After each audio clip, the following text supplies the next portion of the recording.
अगर आपके पास कोई भी है जिसको आपने क्षमा नहीं किया है, आज उसको क्षमा जरूर कर देना। याद रखिएगा, वो या हम कभी भी शरीर छोड़ सकते हैं, और अगर शरीर छोड़ने से पहले हमने ठीक नहीं किया, फिर हम फिर मिलेंगे और तब हम पहचानेंगे नहीं कि वो कौन है, मैं कौन हूं। फिर हम कहेंगे इसको मुझसे क्या प्रॉब्लम है। इसलिए जब जब याद है तो वहीं के वहीं क्या करें, पूरा करें। तो ये कार्मिक अकाउंट को कब कब सेटल करना पड़ेगा? हर रोज। यहां को बेदाग रखिए, अपने कर्मों पर अटेंशन रखिए। इसीलिए कमल फूल के समान जीवन जीना है। कीचड़ का एक भी अंश मुझ आत्मा के ऊपर नहीं आना चाहिए। जीवन ऐसा जिए ताकि जब मैं आत्मा शरीर छोड़ूं तो कैसी हूं, कैसे कार्मिक अकाउंट लेकर जाऊं अपने साथ, कैसे कार्मिक अकाउंट लेकर जाऊं। सिर्फ अच्छे नहीं, बढ़िया बढ़िया एकदम। कोई बच्चा पैदा होता है, वो सिर्फ अपना भाग्य नहीं लेके आता, वो पैदा होते ही अपने पूरे परिवार का भाग्य बदल देता है। आते हैं ऐसे बच्चे के नहीं? आप में से किस किस के घर ऐसा बच्चा है जो आपका भाग्य भी बदला? आता ही है, होना ही है। सपोज आपकी फैमिली एक नॉर्मल मिडिल क्लास चल रही है, सब बहुत परफेक्ट है, लेकिन वो जो बच्चा आ रहा है उसके भाग्य में बहुत धन है, तो उसके आते आते आपका बिजनेस यहां से यहां से यहां से यहां चला जाएगा। आप कहेंगे ये इतना फास्ट इधर से इधर कैसे जा रहा है ये? क्योंकि वो जो आ रहा है वो अपने भाग्य में धन लेकर आ रहा है। कई बार हमारे पास सेंटर्स पर बहुत सारे ऐसे कपल्स आते हैं जो उस समय मेडिटेशन सीखने आते हैं, उस समय आते हैं जब वो आत्मा गर्भ में प्रवेश कर जाती है। एंड फिर वो कहते हैं I am not interested in spirituality, I am not interested in meditation. लेकिन पता नहीं मेरे को क्यों आजकल मन करता है यहाँ आने का, क्योंकि वो मन उनका नहीं कर रहा होता, वो जो गर्भ में आया है उसका मन कर रहा होता है। तो जब गर्भ में आत्मा प्रवेश करती है तो सिर्फ उस आत्मा का भाग्य नहीं, उस परिवार के भाग्य में बहुत कुछ होता है। डिपेंड्स ऑन हम अपने साथ कौन से कर्म लेकर गए थे। तो अटेंशन किस पर रखना है? अटेंशन किस पर रखना है? किस पर अटेंशन रखना है? सिर्फ और सिर्फ अपने संस्कार और कर्म। दुनिया इधर से उधर हो जाए, कोई कुछ इधर से उधर कर ले, मेरे से गलती नहीं होनी चाहिए, तो मेरा प्रेजेंट भी अच्छा रहेगा और फ्यूचर तो फिर अच्छा है ही है। इजी है कि नहीं? तो भाग्य जानना चाहते हैं या भाग्य अपनी चॉइस का बनाना चाहते हैं? कौन सा करना है? जानने की जरूरत नहीं है, जानने से पहले टू मच इंफॉर्मेशन यहां फिट हो जाती है। बनाते जाएं, बनाते जाएं, बनाते जाएं अपनी चॉइस का भाग्य। हर कपल की शादी जन्म पत्री मैच करके की जाती है, फिर तो कोर्ट में कोई होना नहीं चाहिए ना, होना नहीं चाहिए ना। इतने सारे गुण तो मिला के ही की थी, और दिन भी शुभ ही ढूंढा था, समय भी मुहूर्त का ही था, फिर क्यों नहीं बना? और कई लोग ऐसे होते हैं उनकी कुंडली बिल्कुल मैच नहीं कर रही होती है, क्योंकि पावर पास्ट कर्मा में नहीं, पावर मेरे प्रेजेंट कर्मा में है। तो पंडित जी कहते भी इनकी इनकी शादी नहीं कराना, इनकी बिल्कुल नहीं बनेगी। तो वो उसको एक ओपन चैलेंज उठाते हैं, हम आपको बनाकर ही दिखाएंगे। मतलब पास्ट कर्मा के अनुसार हमारी नहीं बनती एक्चुअली, लेकिन प्रेजेंट कर्मा में थोड़ा सा झुक गए, थोड़ा सा एडजस्ट कर दिया, थोड़ा बहुत अच्छी बनेगी। Prediction will turn out to be wrong. So prediction is not wrong, but the reality, the present is in our hand. It is not dependent on the prediction. अब भाग्य को श्रेष्ठ बनाने के लिए जो सबसे पहली एनर्जी है जो हमारे घर आती है वो है हमारा धन। तो इसलिए इस बिजनेस के ऊपर, इस बिजनेस का बहुत ज्यादा कनेक्शन है, क्योंकि जो पहली एनर्जी घर के अंदर आती है वो होता है धन। धन से आता है अन्न, अन्न से बनता है मन, और मन से आता है तन। तो चार एनर्जीज हो गई, धन, अन्न, मन और तन। तो इसीलिए राइट कार्मिक अकाउंट्स क्रिएट करने के लिए धन राइट तरीके से कमाना बहुत जरूरी है। धन सिर्फ एक अमाउंट नहीं है, धन एक अमाउंट नहीं है, धन एक वाइब्रेशन है जो अपने साथ आता है, और आपके घर की हर चीज उस पैसों से होती है। राइट? राइट कि नहीं? तो आपने मकान बनाया, उस धन से बनाया। आपने खाना बनाया, उस धन से खरीदा। आपने बच्चों की पढ़ाई की, उस धन से की। आपने सामान खरीदा, उस धन से खरीदा। तो उस धन की वाइब्रेशन कैसी होनी चाहिए? कैसी होनी चाहिए? उसमें कितनी दुआएं होनी चाहिए। कलयुग इसलिए बना क्योंकि हमारा सारा फोकस सिर्फ इस पर है कि हम कितना कमाते हैं। हम कितना कमाते हैं से सामान आएगा, हम कैसे कमाते हैं से भाग्य बनेगा। तो अटेंशन किस पर रखना चाहिए? किस पर रखना चाहिए? इसीलिए किसी को दर्द, दुख, धोखा, गफलत करके धन कमाना नहीं। और अगर आपके परिवार के सदस्य ने धन ऐसा कमाया है तो आप उसको अपने घर में स्वीकार करना नहीं। धन कमाया वो उस आत्मा का कर्म बनेगा, आपने परिवार में स्वीकार करके खर्च किया वो आपका कर्म बनेगा। सादगी की जीवन जी लें, लेकिन गलत धन से अपने घर को न चलाएं, न चलाएं। क्योंकि जीवन में आने वाली हर परिस्थिति धन से नहीं सुलझाई जा सकती है, पैसे में उतनी पावर नहीं है। तो धन कमाएं, बहुत कमाएं, लेकिन अटेंशन से कि धन दुआओं के साथ आना चाहिए। विच मीन्स सबसे इंपॉर्टेंट चीज highest values, principles, ethics. Highest, normal नहीं, क्योंकि आज के समय की नॉर्मली बदला हुआ है सारा कुछ। कहते ये तो नॉर्मल है, ये तो नॉर्मल है। बिजनेस है तो थोड़ा बहुत तो, क्या लाइन आगे?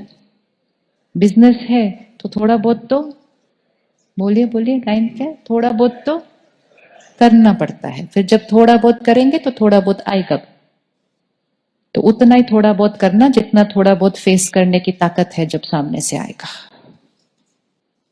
आना तो है ही है। धन बहुत ध्यान से कमाना, दुआओं के साथ कमाना। जिनके साथ आप काम करते हैं, जो आपके लिए काम करते हैं, वो हमेशा सुखी होने चाहिए, खुश होने चाहिए। किसी को डांट दिया, किसी पे चिल्ला दिया, किसी को इधर कर दिया, किसी को उधर कर दिया, ऐसे धन नहीं कमाया जा सकता। वो घर जाएंगे और आपको बहुत दर्द भेजेंगे। अटेंशन। और जिनके लिए काम करते हैं, मतलब जो हमारा कस्टमर है, जो हमारा क्लाइंट है। आज ये सामने एक घड़ी पड़ी हुई है, 50-100 रुपए की होगी। किसी ने बनाई है और किसी ने बेची है। मैंने खरीदी है, सो आई एम द कंज्यूमर। अब मैंने 100 रुपए की ही है, ट्रांजैक्शन तो एक ही बार पूरा हो गया, डील पूरी हो गई, आपने 100 रुपए कमा लिए। लेकिन अब वो घड़ी अगर तंग करती है तो आपकी डील उस दिन पूरी नहीं हुई थी। अब हर रोज उस घड़ी को देखकर क्या होता है? क्या होता है? हर रोज इस घड़ी को देखकर मैं आपको एक ब्लैक बॉल भेजती हूँ। क्या चीज बनाई है? ऐसे कोई घड़ी बनाता है? अब चल नहीं रही, कल ठीक की थी, फिर खराब हो गई है। तो जो बिजनेस का कार्मिक अकाउंट होता है वो तो उसी दिन पूरा हो जाता है, आपने बेचा, सामने वाले ने खरीदा। लेकिन जो कर्मों का कार्मिक अकाउंट होता है वो बहुत लंबा चलता है उसके साथ। और ऑपोजिट, कि ये घड़ी 100 रुपए की थी लेकिन चल ऐसी रही है कि पता नहीं कितने की चीज खरीदी मैंने। तो हर रोज उस घड़ी को देखकर मैंने आपको क्या भेजना है? क्या घड़ी बनाई है व्यक्ति ने, 100 रुपए में ऐसी कमाल की चीज बनाई है। तो उस दिन आपने 100 रुपए कमाए, लेकिन जीवन भर उसके रिटर्न में दुआएं कमाएंगे। बिजनेस ऐसे होना चाहिए। बिजनेस सिर्फ प्रॉफिट के लिए नहीं होना चाहिए। अगर प्रॉफिट सोचना है ना आपको आपका बिजनेस में, तो आप ये सोचिए कि सामने वाले का प्रॉफिट कैसे हो। पहले दुनिया में एक कहावत थी कि सेल्समैन वो जो गंजे को भी कंगी बेच कर आ जाए, वो है इंटेलिजेंट सेल्समैन। वो इंटेलिजेंट बोलेंगे उसको? बोलेंगे उसको इंटेलिजेंट? नहीं। इंटेलिजेंट वो कि अगर कोई आपसे कंगी खरीदना भी चाहे तो आप उसको प्यार से बैठकर समझाइए, आपको कंगी नहीं, मैं आपको कोई और चीज देता हूं, आपको कंगी की जरूरत नहीं है। उसको कहेंगे बिजनेस। बिजनेस मतलब ये नहीं कि मेरा क्या फायदा हो, बिजनेस मतलब इनका क्या फायदा हो। बिजनेस भी सेवा है, सिर्फ सेवा सेवा नहीं होती है, बिजनेस भी सेवा है। जब सामने वाले का फायदा होगा तो हम दुआएं कमाएंगे। हम यहां से बाहर निकलते हैं, घर जाते समय हम एक फ्रूट की दुकान पे खड़े होते हैं, कोई फल वाला ऐसा मिलता है जो कहता है आप मेरे से आज मत खरीदो, ताजा नहीं है। मिलते हैं ऐसे लोग या नहीं मिलते? मिलते हैं कि नहीं मिलते? मिलते हैं ना। तो उसके लिए वो 200 रुपए एक बहुत बड़ा अमाउंट है, हमारे लिए वो छोटी सी चीज होगी, लेकिन उस दिन वो बोलता है आप मेरे से मत लो, ये फ्लावर है। ये लेने भी अगर आप कहीं गए होंगे ना तो फूल वाला बोलेगा साहब मेरे से नहीं लो, सामने वाली दुकान से लो, आज मेरे पास ताजा नहीं है। उस दिन वो फूल वाला, उस दिन वो फल वाला, जो कि भी एक बिजनेसमैन है, उस दिन वो पैसा नहीं कमाते हैं, उस दिन वो धन नहीं कमाते हैं, लेकिन उस दिन वो क्या कमाते हैं? उस दिन वो क्या कमाते हैं? वो दुआएं कमाते हैं। लेकिन दुआओं से तो नहीं घर चलता ना, पैसे तो कमाने पड़ते हैं। लेकिन जो उस दिन दुआएं वो कमाते हैं, उसके बाद आप हर रोज किसकी दुकान पर जाते हैं? और हर बार जब आप उस दुकान पर जाएंगे तो आप आंख बंद करके चीज उस दुकान से खरीदेंगे। सिद्धांत है, जो धन कमाते हैं वो जरूरी नहीं है कि दुआएं कमाते हैं, लेकिन जो दुआएं कमाते हैं वो अपनी क्षमता से ज्यादा धन कमाएंगे, ये 100% निश्चित है। इसको कोई भी आजमा कर देख लो, कोई भी करके देख लो। दुआएं कमाओ, कोई भी डील कर रहे हो, सामने वाले का बेनिफिट सोचो, इसका इसमें नुकसान नहीं होना चाहिए, इनके साथ कुछ गलत नहीं होना चाहिए। सामने वाले का फायदा सोचो, आपका फायदा उस फायदे में ही समाया हुआ है। ये मत सोचो इससे मुझे क्या मिले, ये सोचो इसको हम क्या दें। Be a giver, don't be like this. ऐसा नहीं बनना है। मुझे इसको क्या देना है, ये आज मेरे पास आए हैं, मुझे इनकी सेवा करने का चांस मिला है। हम क्या करते हैं, बिजनेस अलग करते हैं, सेवा अलग करते हैं। हम कहते हैं बिजनेस में पैसे कमाएंगे, सेवा में पुण्य कमाएंगे। बिजनेस में ही पुण्य कमाइए। बिजनेस इज सेवा। Business is not what I will earn, business is what I will give. तो हमेशा दाता की तरह बनकर सबको दें, तो आपके घर जो धन आएगा वो दुआओं के साथ आएगा। इसीलिए धन को लक्ष्मी का दर्जा दिया जाता है। क्यों धन को एक देवी का दर्जा दिया जा रहा है? क्योंकि धन धन नहीं, धन एक वाइब्रेशन है। और श्री लक्ष्मी को कमल फूल के ऊपर खड़ा हुआ दिखाया जाता है। मतलब धन कमाइए, लेकिन किस पर खड़े होकर कमाइए? कमल फूल के ऊपर खड़े होकर कमाइए। अर्थात सबके बीच रहिए, ये मत डरिए वो मेरे से आगे चला जाएगा, वो मेरे से आगे चला जाएगा। पहली बात, आगे जाएंगे नहीं। दूसरी बात, अगर आगे चले गए तो नो प्रॉब्लम, नो प्रॉब्लम।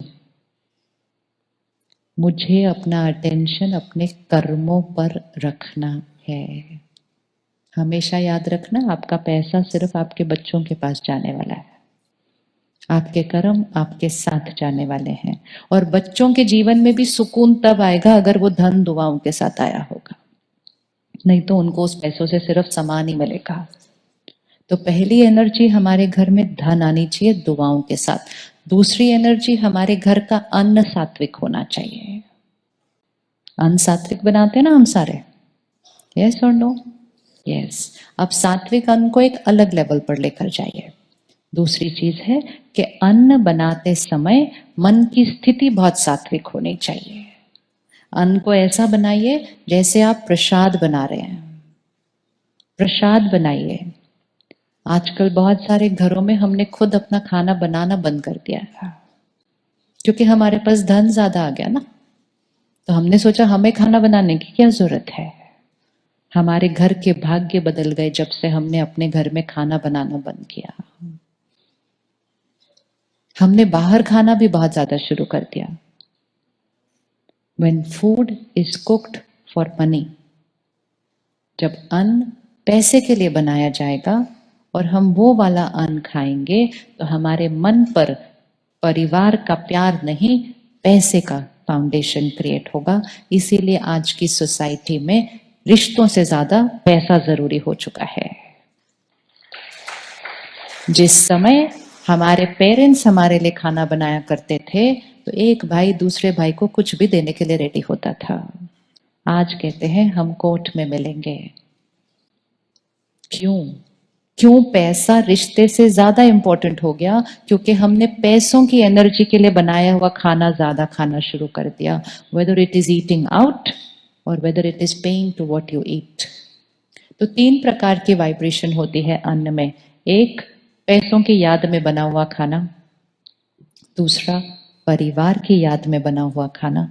और तीसरा, परमात्मा को याद करते हुए बनाया गया खाना।